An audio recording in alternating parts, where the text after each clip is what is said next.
Hello, my name is Harika. I am working as Associate Professor in Department of ECE at the BVC Engineering College, Autonomous. In this lecture, I will talk about high input resistance amplifiers. This is the lecture outline. First, we see the introduction of high input resistance amplifiers. Next, we go with the Darlington pair amplifier and bootstrap emitter follower. In some applications, the amplifier circuit will have to have very high input impedance. The common collector amplifier is the best example for the high input impedance circuit, and this common collector amplifier has also have the low output impedance. If the input impedance of the amplifier circuit is to be 500 kilo ohms or less, the common collector configuration can be used. So the input impedance considering biasing resistors is less. So because in the practical amplifier circuit, R1, R2 are the biasing resistors. By using of these biasing resistors, the input impedance may be reduces. So the input impedance of the circuit can be improved by direct coupling of two stages of emitter follower amplifiers. So emitter follower amplifier already is nothing but your common collector amplifier. So the input impedance can be increased by using the Darlington connection and bootstrap techniques. First, we'll use the Darlington pair amplifier. This Darlington pair invented at Bell Labs by Sidney Darlington. So in 1953. So this is a circuit represents the Darlington pair amplifier. In this Darlington pair amplifiers, two stages of emitter follower amplifier. Here we are cascading the two emitter followers amplifiers, that is the CC and the CC are the coupled here. This cascaded connection of the two emitter followers is called the Darlington connection. Okay. In this CC, the first stage output is coming from the emitter terminal, so that output is cascaded to the second stage input at a base, and the second stage also the CC configuration.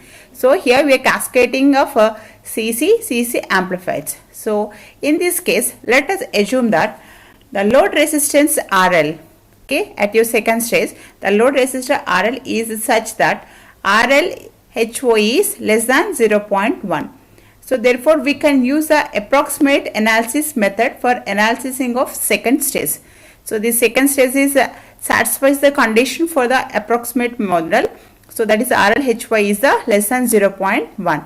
So in the analysis of this second stage, this transistor has to replaced with the simplified H parameter model as shown like this. So in the simplified H parameter model, it consists of input impedance is HIE and output side consists of the current source is HFE IB. The simplified H parameter of CC amplifier is a circuit can be rerun by making the collector common to have approximate H parameter equivalent circuit for common collector configuration like this as shown here. In this case, so that emitter is emitter is connected here. Sorry, input is a base terminal, so that is IB2 is the input current and your IE is the output current and your collector terminal is a common terminal here. So in the analysis of this one, first the second stage has to analysis. So when you are analyzing the second stage, first we can calculate the current gain.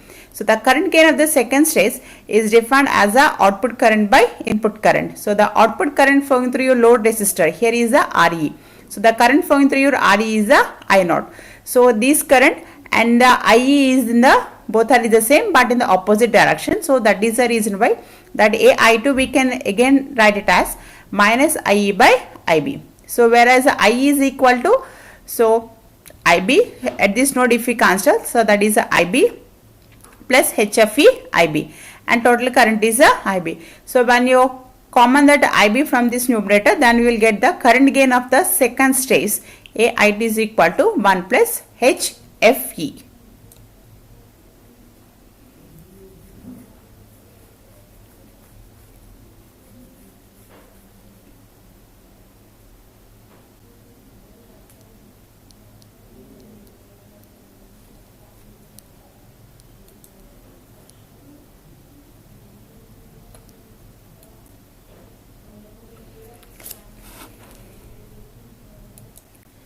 Similarly, we can calculate the input resistance.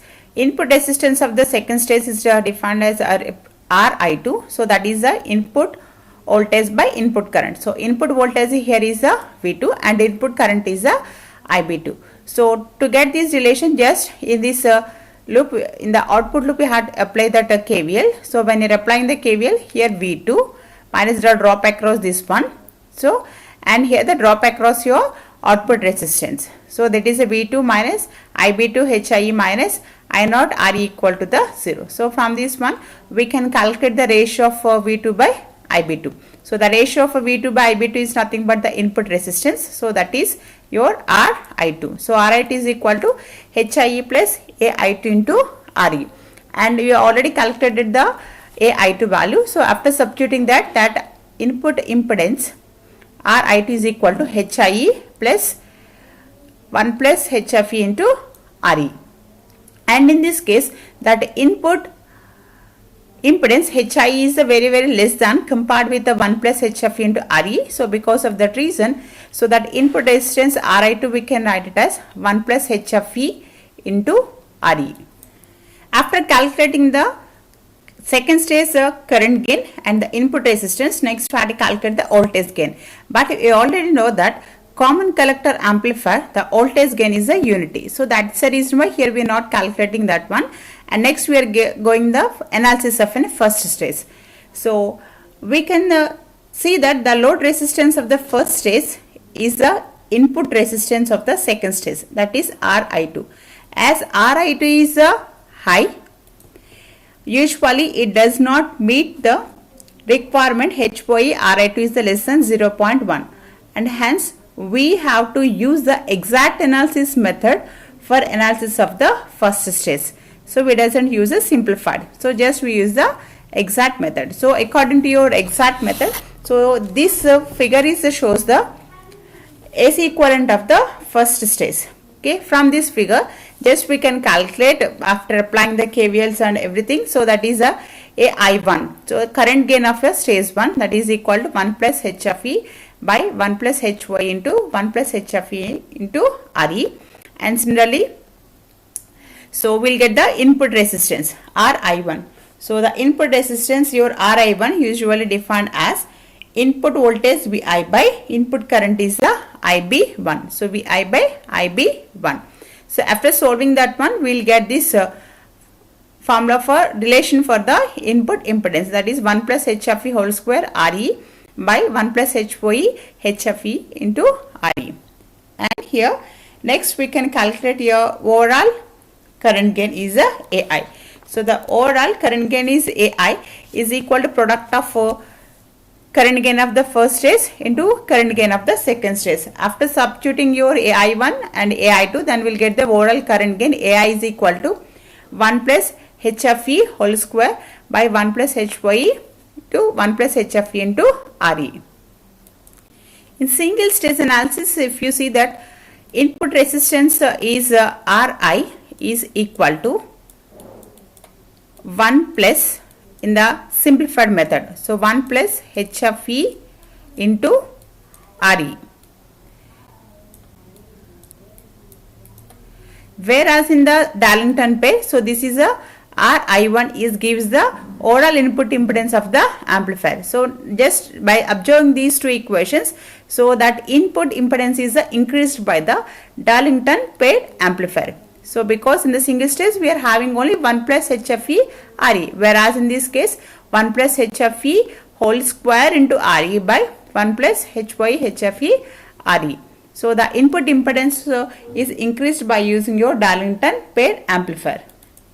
And the Darlington pair also increases the current gain. Next we'll go with the bootstrap emitter follower. This figure shows the bootstrap emitter follower circuit. So in emitter follower, the input resistance of the amplifier is reduced using of the shunting effect of the biasing resistors. To improve this input resistance, so just we have to overcome the problem of these biasing resistors shunting effect. So to overcome this problem, the emitter follower circuit is modified like this. So here two additional components are used. The resistance R3 and the capacitor is the C. These additional two components are used in the bootstrap circuit. So the capacitor is connected between the emitter and the junction of the R1, R2 and R3. So this capacitor is connected between your emitter, this is the emitter, and the junction of R1, R2 and RE. So for DC signal, the capacitor C acts as an open circuit and the resistance is R1, R2 and R3 provides necessary biasing to keep the transistor in the active region. For AC signal, the capacitor acts like a short circuit. Its value is chosen that it provides very low reactance, nearly short circuit at lowest operating frequency. Hence for the AC, the bottom of R3 is effectively connected to the output, that is effectively connected to the output means the emitter terminal, whereas the top of the R3 is at the input node, that is at the base, and whereas that other end of the R3 is at your output node. So at your AC analysis, this capacitor is totally the short circuit. So just it is a short circuit, just the R3 is present, input node and output node. Okay. So for such connections, effective input resistance is given by the Miller's theorem. So this theorem says that input impedance, the impedance between the two nodes can be resolved into two components. So one from each node to the ground. So the two components are so from your Miller's theorem, so we can split the single component is present between the input node and the output node. So for example, in between we are having this is the input node and this one is the output node. Between commonly we are having the impedance term. So that is your Z if you are having here. So that we can divide it into two components by using your Miller's theorem.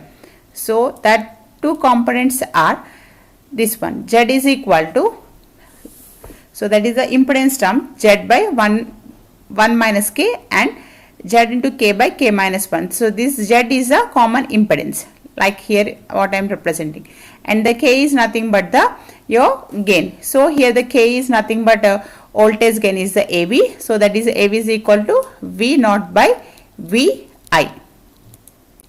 So this circuit shows that bootstrap circuit with two resolved components of R3 using your Miller's theorem. So by applying this Miller's theorem, here we are getting the two resistance components, that is nothing but your RM1 and next here is the RM2.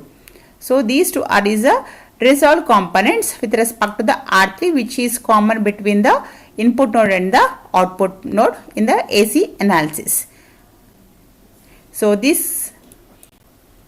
that two components is RM1 is equal to R3 by 1 minus AV from your Z by 1 minus K like this. So RM1 is equal to R3 by 1 minus AV and RM2 equal to R3 AV into AV minus 1. So these are the two components. For an emitter follower, voltage gain approaches unity, then your RM2 becomes extremely large. So because your AV is becomes unity, so then your RM2 gives the extremely large. So for example, with AV is a 0.99 and R3 is 200K, so then your RM2 is a 20 mega ohms. So the Ri dash for the circuit is resolved. So then your Ri dash, that is input side RM1 and your Ri is a parallel, so that we can resolve it as Ri dash, that is a parallel combination of Ri parallel to the Rm. So we already know that. So Ri is equal to the Hie plus 1 plus Hfe Re for your emitter follower. Okay. So the load effective, and especially that Ri, this term is represents that this equation is especially indicates that. So when AV is 1 is called the bootstrapping. So the name arises from the fact that if one end of the resistor R3 changes in voltage, the other end of a R3 moves through the same potential difference. So it is as if the R3 is pulling itself up by its bootstraps. So from this equation we can mention that the effective load on the emitter terminal can be given by RL effective. So that is a parallel combination of RL effective. Is a parallel combination of your RE parallel to R1, parallel to R2, parallel to RM2. Because of the capacitor, the biasing resistances R1 and R2 come on output side, shunting effective load resistance. So the resistance RM2 is very large and hence it is often neglected. Then we'll get the RL effective is equal to RE parallel to R1 parallel to the R2. Thank you.